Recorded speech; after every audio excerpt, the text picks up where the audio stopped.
Inilah salah satu kisah paling mengejutkan dalam industri pangan dunia. Kisah tentang serangga kecil yang hidup di kaktus.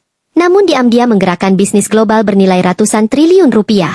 Serangga mungil ini bernama kutu cochineal, makhluk berukuran beberapa milimeter yang tampak tak berarti, tetapi memiliki kemampuan luar biasa, menghasilkan pigmen merah alami yang sangat mahal dan dicari seluruh dunia. Cochineal hidup di permukaan daun kaktus pir berduri.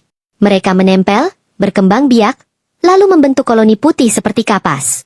Di balik tampilan sederhana itu, tubuh mereka mengandung asam karminat, zat yang bila diekstrak akan berubah menjadi karmin, salah satu pewarna merah paling stabil, cerah, dan aman yang pernah ditemukan manusia. Butuh sekitar 100.000 hingga 150.000 ekor serangga untuk menghasilkan 1 kilogram karmin berkualitas tinggi. Tidak heran harga pewarna kecil ini bisa melambung tak masuk akal. Industri karmin dulunya hanya dianggap komoditas kecil khas Amerika Latin. Namun dunia berubah. Ketika tren global mulai mengarah pada produk alami, organik, dan ramah kesehatan, karmin kembali naik daun. Banyak perusahaan makanan besar meninggalkan pewarna sintetis, yang sering dikaitkan dengan risiko kesehatan, dan beralih ke karmin yang jauh lebih aman.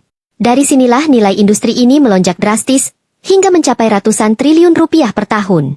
Peru, Meksiko, dan Chili menjadi pusat produksi terbesar. Di sana, petani kaktus memelihara cochineal dengan teknik turun-temurun. Mereka memilih daun kaktus yang tebal, memastikan kelembapannya tepat, dan melindungi koloni serangga dari hujan maupun serangan predator kecil. Setelah serangga siap panen, prosesnya sangat manual. Mereka disapu perlahan dari daun, kemudian dikeringkan menggunakan panas matahari atau oven khusus. Hanya serangga dengan kadar pigmen tinggi yang lolos seleksi. Proses panjang inilah yang membuat karmin memiliki nilai ekonomi yang fantastis. Pigmen merah ini digunakan di mana-mana. Di industri makanan, karmin memberi warna merah alami pada yogurt stroberi, permen, minuman kemasan, sirup, es krim, dan bahkan daging olahan tertentu. Di dunia kosmetik, karmin menjadi bahan utama lipstik, blush on, dan eyeshadow karena warnanya yang hidup dan tahan lama.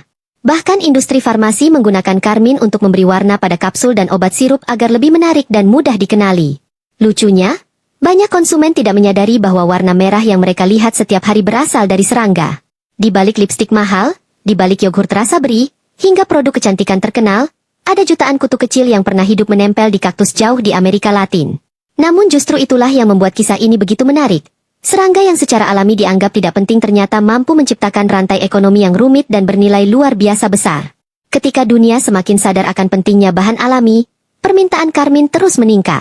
Industri besar berlomba-lomba memastikan pasokan stabil. Negara produsen semakin memperluas kebun kaktus, dan harga karmin tetap bertahan tinggi. Dari sesuatu yang kecil dan nyaris tak terlihat, terciptalah perputaran